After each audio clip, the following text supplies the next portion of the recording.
Et je suis très contente de pouvoir vous en parler. Je remercie évidemment d'abord Ono, évidemment d'avoir pensé à nous.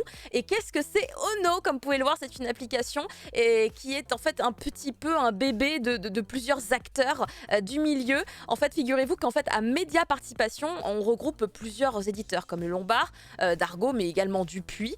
Et récemment, ils ont acquis une plateforme qui s'appelle Isneo. Personnellement, Isneo, je le consomme à foison pour lire principalement du manga. Il y a toujours d'ailleurs du webtoon dessus, mais c'est vrai que j'avais par instinct beaucoup plus l'automatisme d'aller consommer du manga dessus. Et bien maintenant, dès que je vais vouloir aller lire les webtoons que je trouvais sur Isneo ou sur une autre plateforme dont je vous parle dans quelques instants, eh bien ce sera sur cette application Ono qui est toute belle, toute nouvelle, toute jolie. Le projet s'est lancé il n'y a pas très longtemps. Et donc, c'est un peu, je vous le disais, en termes de contenu de ce que vous allez retrouver à l'intérieur, finalement, un peu le bébé donc de Isneo, puisque Isneo, il y avait des webtoons qui étaient dessus. Vous les retrouvez également là. Et ça, c'est une très très bonne nouvelle, puisque du coup, en plus, on est sur ce qu'on appelle finalement vraiment une application dédiée, avec une ergonomie qui est vraiment pensée pour. Et ça, c'est vraiment, je trouve, une bonne idée, une bonne nouvelle en tout cas. Et on a également des titres de chez Webtoon Factory que vous allez pouvoir retrouver dessus, comme par exemple, ça a été dit effectivement il y a quelques instants, Distress, qui est un titre que à la base évidemment vous retrouvez sur Webtoon Factory, mais vous allez également retrouver parmi les titres populaires Arena en l'occurrence, le titre qui a été fait en collaboration avec Chef Otaku. Donc vraiment le catalogue a été hyper bien pensé pour ce démarrage. Vous avez en fait sur l'application au tout départ quand même plus de 150 séries à votre disposition. Et ça, c'est finalement assez énorme parce que, en fait, quand vous prenez l'application au tout début, vous avez surtout voilà, les top séries, quelques recommandations en fait, qui sont vraiment mises en place pour vous guider un petit peu. Mais il y en a énormément en fait, qui sont disponibles. Et il faut savoir que c'est une application, pour le coup, on va dire à la différence d'autres qui existent actuellement, qui est 100% française dans l'idée, puisque du coup tous les acteurs qui se sont mis ensemble pour la créer sont français également. Donc ça c'est aussi assez intéressant en un sens, et comme souvent c'est le cas, les premiers chapitres que vous allez lire sur chacune des séries sont bien évidemment gratuits. Il y en a 3 à chaque fois, ce qui est quand même plutôt pas mal pour se faire une idée sur la série, est-ce qu'on a envie de la lire ou pas. J'ai également vu à travers leur communiqué de presse qu'il allait très bientôt y avoir une nouvelle option qui allait arriver, et je pense que celle-là, une fois qu'elle sera là, littéralement beaucoup de gens vont se mettre à utiliser l'application Ono. C'est l'option Wait and Read qui devrait normalement proposer de lire gratuitement des chapitres entiers pendant une durée limitée. Et ça, je sais que voilà, les gens, dès qu'il y a moyen de faire des choses gratuitement mais légalement, ils aiment beaucoup, donc ça devrait être une très très bonne option, intéressante dans la mesure du possible, en tout cas pour cette application. Et j'ai découvert également à travers leur communiqué, vraiment plein d'informations fascinantes. On sait que le webtoon décolle. Voilà, le webtoon vraiment décolle chez nous. On est vraiment dans cette phase, dans cette espèce de vague. Ça rassemble des millions de lecteurs et de lectrices. Alors au Japon, c'est un marché qui cartonne, ça c'est évident. Mais sachez que en fait, nous en France, je savais trop pas. En fait, on est le 3e pays consommateur de webtoon. En dehors de la Corée, tu prends pas la Corée en compte, mais derrière le Japon et derrière les États-Unis, c'est nous, la France, le 3e pays consommateur de webtoon. J'ai vu ça dans le communiqué, j'ai fait pardon, c'est juste incroyable, je trouve ça vraiment juste fou, et ça m'a fait extrêmement plaisir, étant une très grande consommatrice de webtoon, principalement vraiment depuis 2016, donc quand même finalement pas mal d'années aujourd'hui, de me dire qu'on arrive avec tant d'autres Français à permettre de se classer aussi bien mondialement parlant, excusez-moi, mais moi je suis très très contente, et donc ça aussi c'est des choses que j'ai pu apprendre, et donc je comprends littéralement totalement la démarche par rapport à la conception de cette application.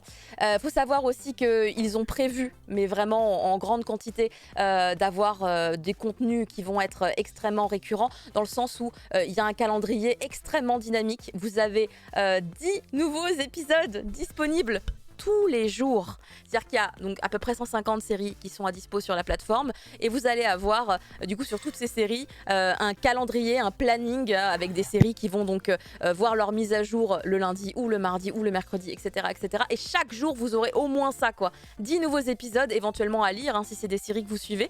Donc ça permet également aussi d'avoir envie de rester sur l'application pour continuer à suivre les séries qu'on aime bien. Et il y a aussi une volonté de la part de Ono en fait à vouloir fédérer un petit peu la communauté, et donc normalement il y aura aussi une plateforme qui sera dédiée en fait au partage des différentes séries en fait. Donc ça je sais pas encore de quelle manière ça va se mettre en place, mais je suis extrêmement intriguée et j'ai très très envie d'en savoir plus moi aussi. Vraiment en fait il faut savoir que cette application, elle a été vraiment conçue un petit peu de cette manière-là, c'est-à-dire en pensant avant tout aux utilisateurs, en pensant aux gens qui vont consommer les différents titres qui seront dessus.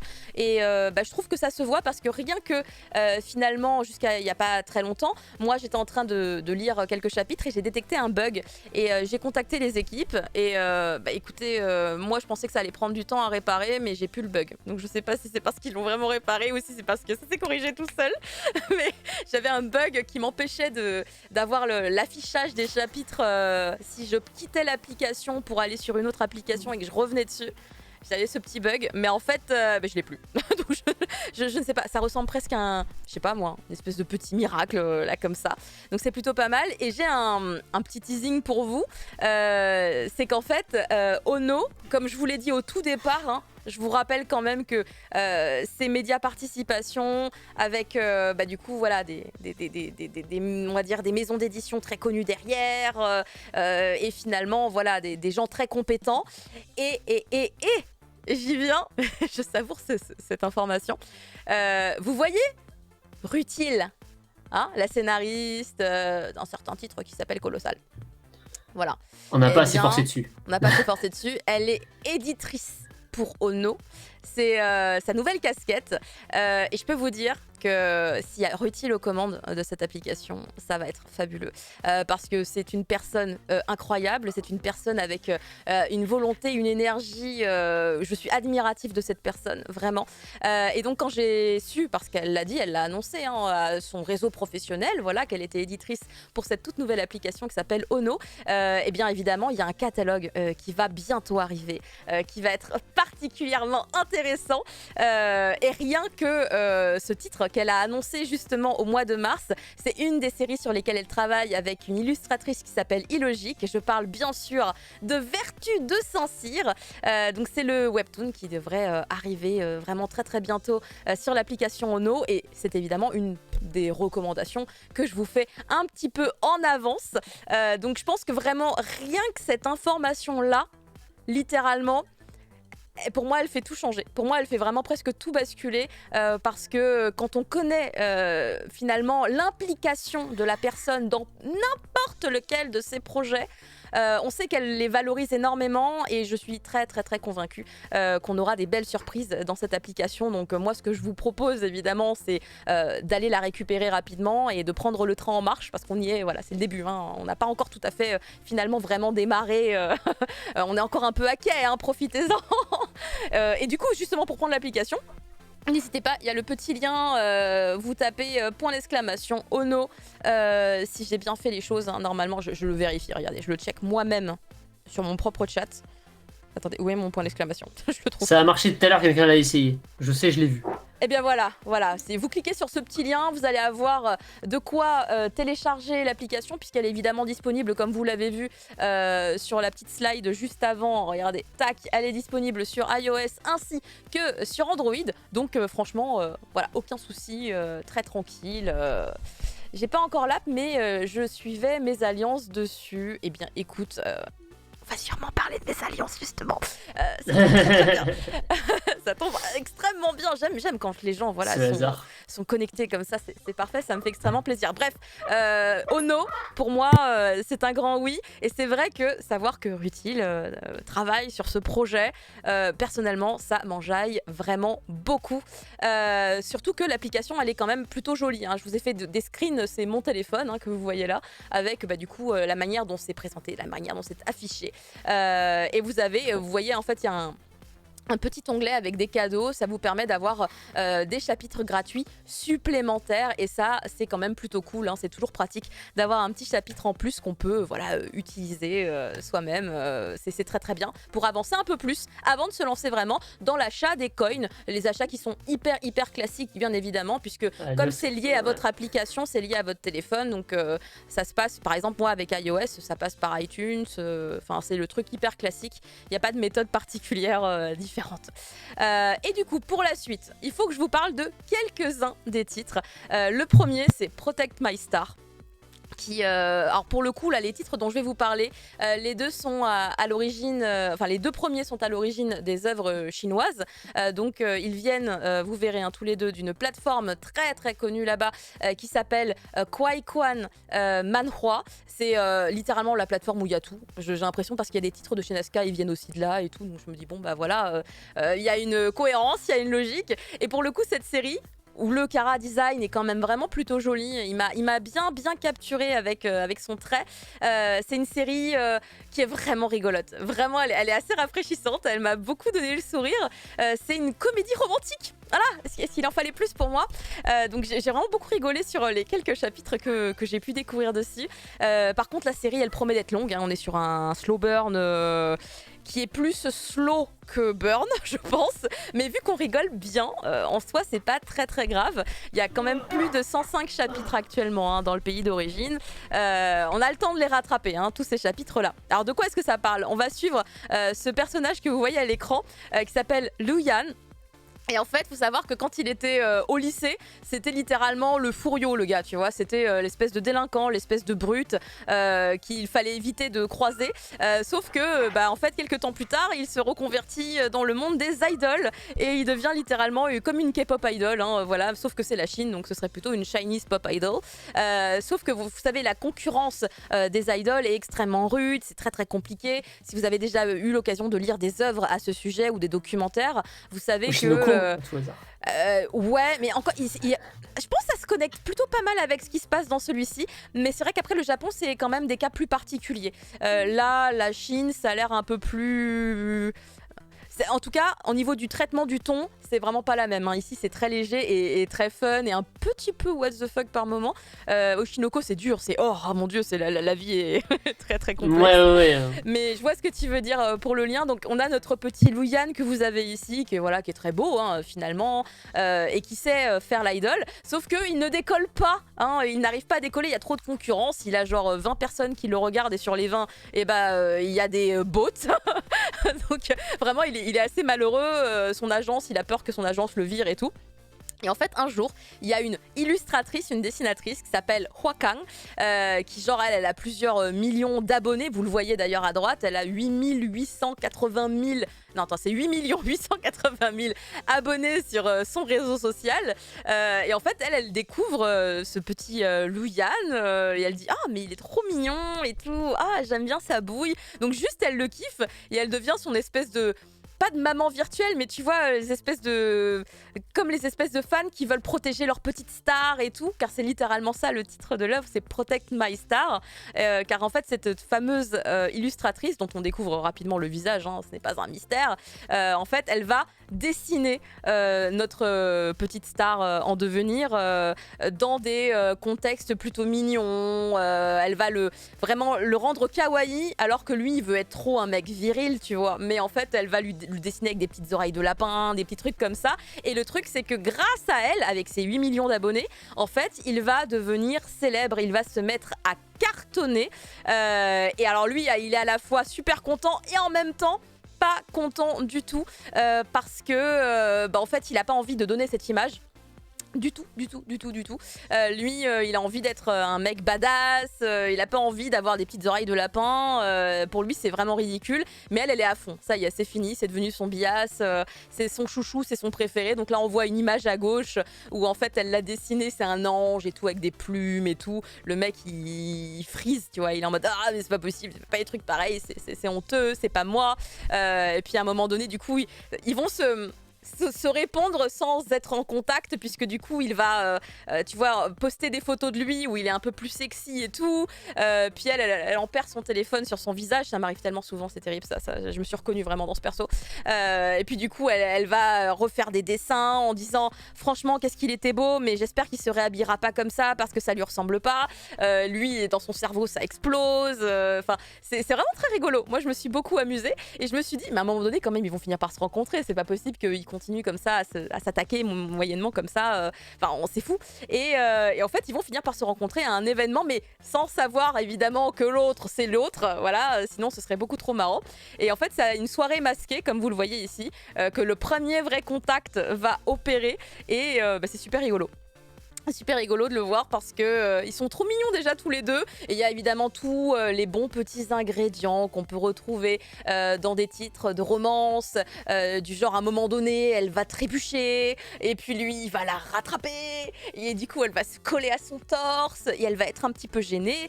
Donc voilà, ce genre de choses arrive beaucoup aussi dans ce titre là, et c'est rythmé aussi vraiment par tous ces petits gags où ils s'engueulent mais il sait pas que c'est elle, etc. Enfin c'est plein de petits trucs comme ça que je trouve vraiment, vraiment bien mis en scène. Et en fait, à aucun moment, je me suis ennuyée sur ce titre-là. Pour l'instant, il m'intrigue énormément. Après, je me rends pas compte au bout de 105 chapitres quand on y arrivera. Est-ce que vraiment ça se tient? J'imagine qu'il y aura des rebondissements supplémentaires, mais là, sur le début, franchement, c'est plutôt sympa. C'est plutôt très sympa. Je sais pas si derrière, du coup, voilà, sur le titre d'après, j'ai été chercher quelques petites informations concernant cette série I Can't Resist Him, qui, mes petites notes, qui alors lui aussi nous vient de Kwai Kwan Manhwa, et donc c'est une série qui est terminée en Chine, excusez-moi. Alors par contre, sur le nombre de chapitres, je sais pas, j'ai eu plusieurs sources différentes. Je sais pas laquelle est la bonne. Il y a des endroits, j'ai vu 53, d'autres j'ai vu 46. Là par contre, je suis un petit peu dans le flou. Et donc, c'est un titre qui a été créé par deux artistes, Ji Jing-jun ainsi que Sho. Et alors, pour le coup, c'est un titre qui est quand même assez doux. C'est vraiment une espèce de tranche de vie avec finalement beaucoup de réflexion sur les conditions des garçons, sur l'homosexualité. En fait, il était même plus finalement LGBT que Boys Love, et du coup ça lui a donné vraiment on va dire un aspect vraiment différent de ce que j'imaginais au départ, mais c'était assez intéressant, surtout qu'en plus en toile de fond derrière on a la danse comme thématique, et moi évidemment la danse j'adore ça, surtout quand il s'agit de salsa. Voilà, moi ça m'a convaincu tout de suite d'entrer un petit peu dans cette histoire où on va suivre du coup le garçon que vous voyez qui est hyper otaku des chats. Il adore les chats, c'est-à-dire qu'il doit aller à la fac, s'il voit un chat sur la route c'est fini, hein, il arrête son chemin. Je connais le chat, c'est ma vie ça. Voilà, et bah écoute, tu vois, tu aurais pu être ce fameux Guan Cheng qui pour le coup donc est à la fac, et comme ça arrive souvent, des fois il faut des petits cours supplémentaires pour avoir des points en plus à droite et à gauche, et il va devoir du coup s'inscrire dans un cours de salsa, sauf qu'il arrive dans le cours de salsa, il se dit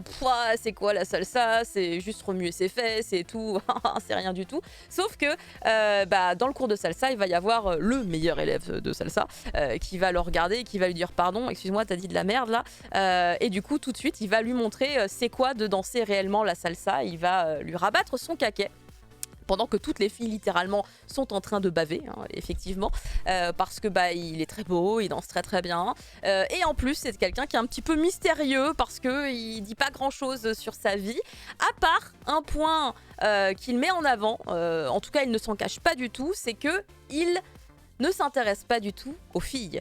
Alors, ce que j'ai trouvé intéressant aussi, c'est finalement la manière de le dire, hein. Au lieu de dire qu'il est gay ou homosexuel ou attiré par les hommes, la phrase qui se répète beaucoup, c'est « les filles ne m'intéressent pas ». Et c'est vraiment la phrase qui a été vraiment placée à plein d'endroits, qui à mon avis correspond à la traduction exacte du titre.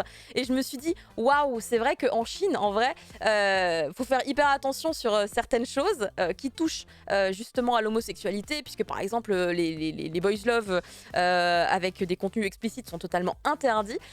Du coup, je me suis dit, waouh, peut-être qu'on prend vraiment des grandes pincettes.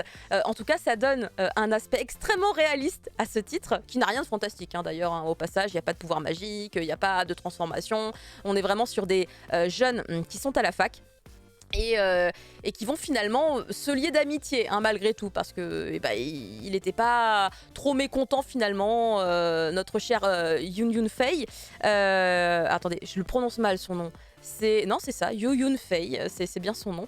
C'est le super méga danseur de Fifou qui, je crois, a à son actif, je sais plus, une quinzaine de danses qu'il maîtrise. Enfin, le mec est super bon. Et en fait, notre héros de départ, Guan Cheng et Yu Yunfei, en fait, ils vont développer d'abord une espèce d'amitié parce que, en fait, ils ressemblent comme deux gouttes d'eau à un pote qu'il avait quand il était tout petit. Et il n'arrive pas à l'enlever de la tête. Et donc, à cause de ça, ils vont continuer à se côtoyer, à se dire ouais, on se fait un petit bubble tea et tout, machin. Je vais faire ouais, les bubble tea. C'est populaire comme ça en Chine aussi, décidément. Ça parcourt toute la planète Terre. Et en fait, petit à petit, il va se poser des questions parce qu'il se rend compte que ah mais attends, c'est vrai que Yunfei, en fait, lui, il est pas intéressé par les filles. Mais du coup, ça veut dire que quand il est avec moi, mais qu'est-ce qu'il ressent en fait? Est-ce que du coup, il est attiré par moi ou pas? Et lui, ça va le mettre dans une position où il va se rendre compte qu'il est pas très à l'aise parce qu'il se pose des questions sur sa propre sexualité à ce moment-là, jusqu'à ce que Yunfei lui dise bah, pourquoi tu t'inquiètes? A priori, toi, t'es complètement hétéro, non? Il fait bon. C'est vrai ça? Je suis totalement hétéro. Enfin, c'est très amusant la manière dont les éléments sont tournés, les réflexions que du coup les protagonistes vont avoir ensemble et la manière dont toi ils mettent ça un petit peu en place. Je trouve que ça marche plutôt bien. Et évidemment, la série, elle est loin d'être terminée sur Ono, puisqu'il n'y a que 18 chapitres.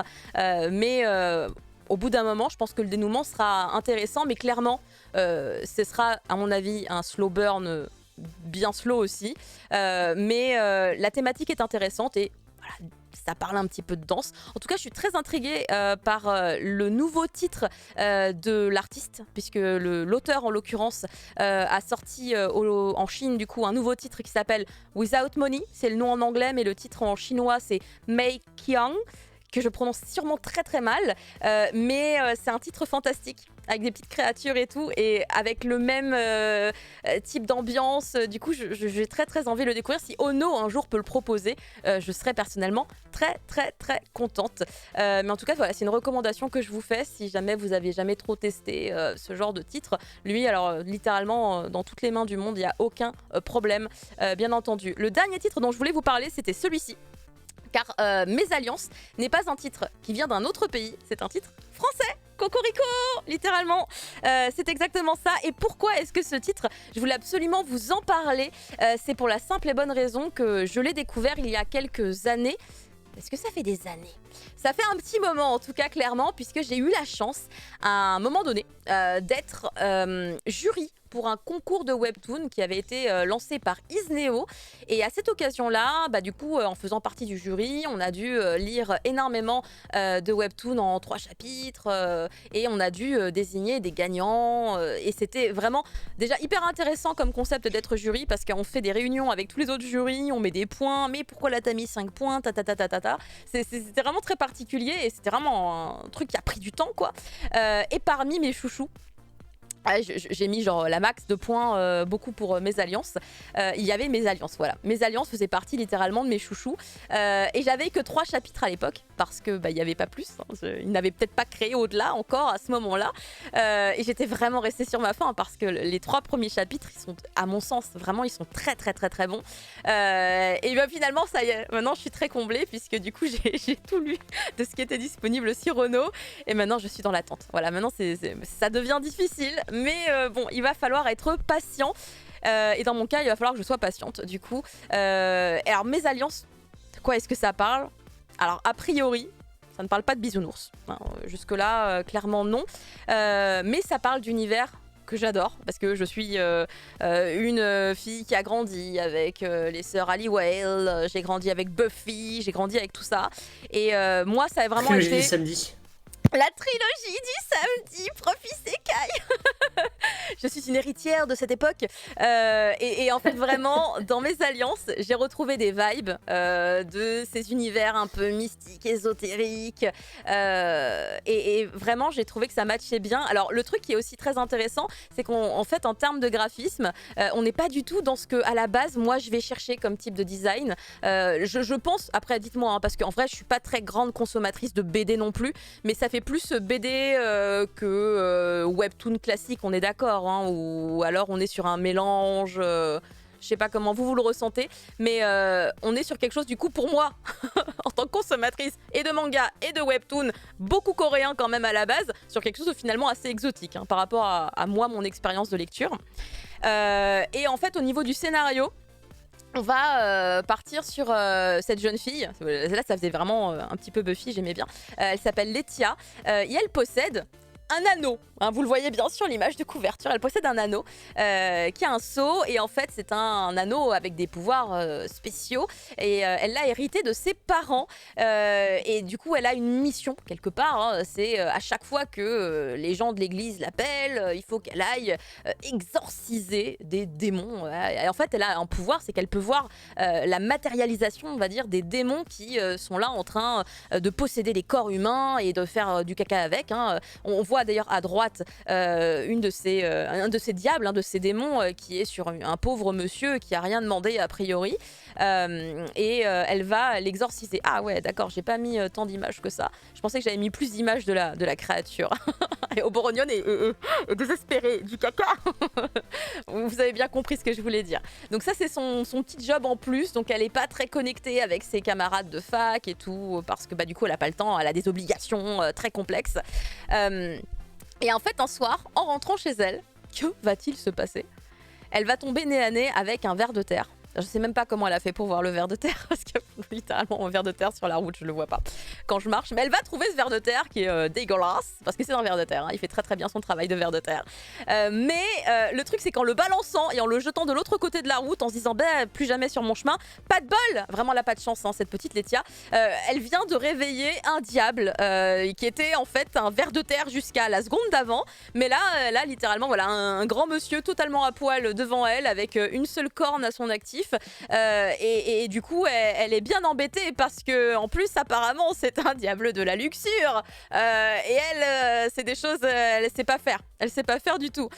Donc au tout début on va les voir se battre, se chamailler et puis bon bah comme c'est un diable de la luxure évidemment qu'il va tenter des tonnes de trucs pour essayer de la, pas forcément de la tripoter parce que c'est pas de la perversion, c'est vraiment plus c'est encore pire que ça, dans le sens où c'est pas...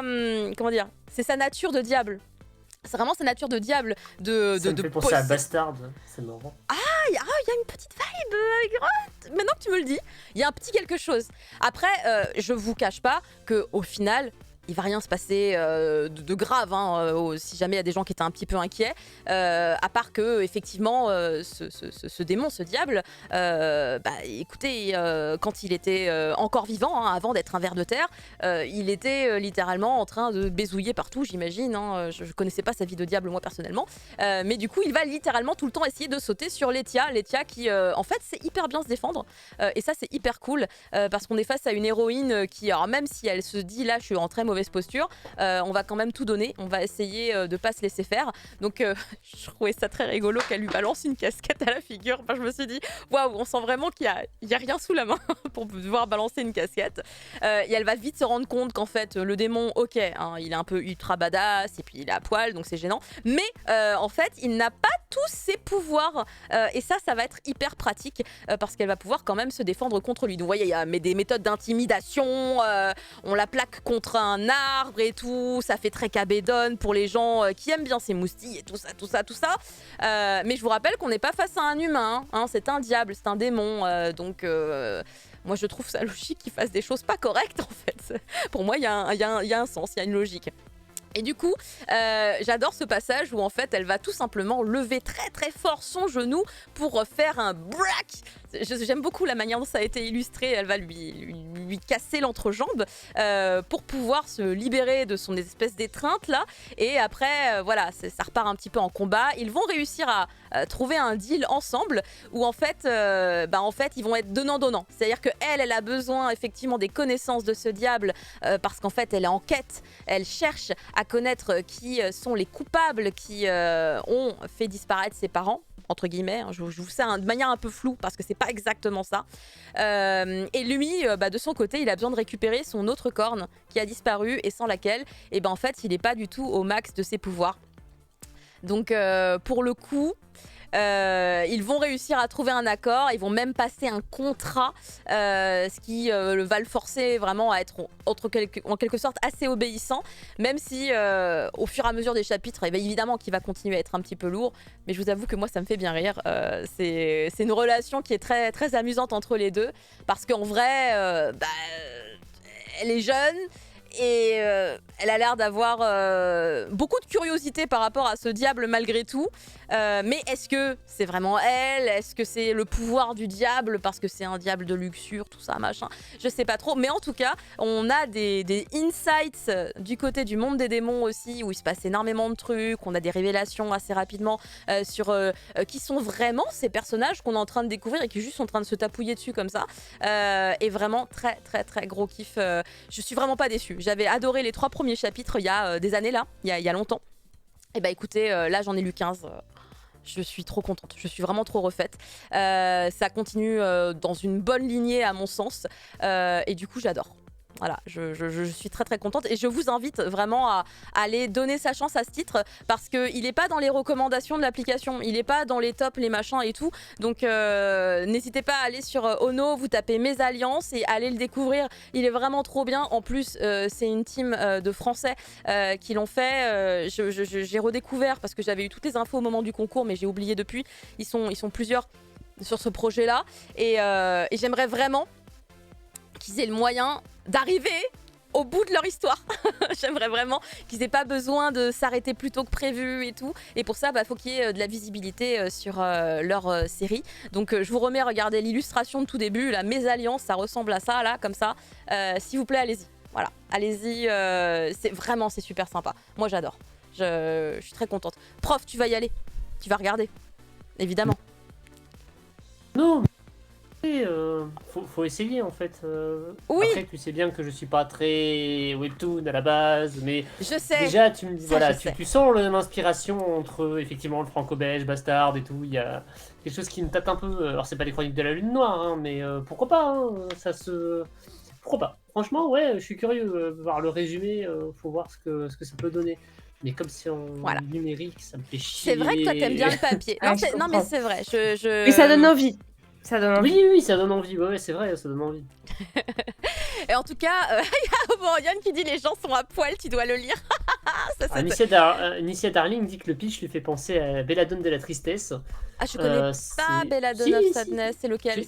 Tu l'as pas vu? C'est le film de la trilogie érotique de Tezuka, là, avec la sorcière qui vend son âme au diable. Là, mais je l'ai pas vu. Pour le coup, je l'ai pas vu. Et on me dit que les créateurs sont sur le chat. Du coup, je me permets de vous regarder directement webcam face. Merci pour ce titre. Vraiment, je l'adore. Personnellement, je le kiffe vraiment de fou. Jado qui dit moi, c'est les muscles qui m'astirent. Jado, tu vas y aller du coup. Tu vas aller tester ça. T'as vu les énormes pecs avec les énormes tétés là qu'il a? Incroyable. C'est du Jado Material. Ah, c'est du Jado Material, on est d'accord. Hein. Littéralement. Donc voilà, c'était ma review sur tous ces petits titres qu'on peut découvrir sur la plateforme Ono et du coup voilà mon feeling sur l'application Ono également qui en tout cas est très très cool et j'aime beaucoup. Je vais vous la montrer directement ici aussi puisque du coup voilà j'étais en train de lire Protect My Star, vous voyez en dernier là avant de me mettre à courir partout parce que c'était la journée complexe où il y a des millions de trucs à faire et vraiment l'application elle est très sympa. Je vous montre mes favoris. Alios qui demandait tout à l'heure, c'est ton téléphone sur le screen, il y a que des BL. ouais. On se demande. C'est une réalité, hein. C'est ce de mon téléphone, hein. C'est la réalité. Après le truc c'est que du coup comme en vrai moi j'en avais déjà lu pas mal des webtoons BL sur Isneo, je les ai pas rajoutés après en favori sur Ono pour l'instant, mais il y en a plein, j'en avais 4 que j'avais déjà lu sur Isneo. Donc moi je vais sur Ono s'il y a le grand retournement, voilà. Non, tu vas tester mes alliances. On a dit ça. According to the Keikaku. Voilà, hop là. Attendez, je repasse voilà à la dernière. Je pense que c'est la dernière image avec mes alliances. Et on remercie évidemment Ono pour cette opportunité. En tout cas, vraiment très très très cool. Allez lire mes alliances absolument. C'est un ordre que je vous donne. On passe à la suite des reviews.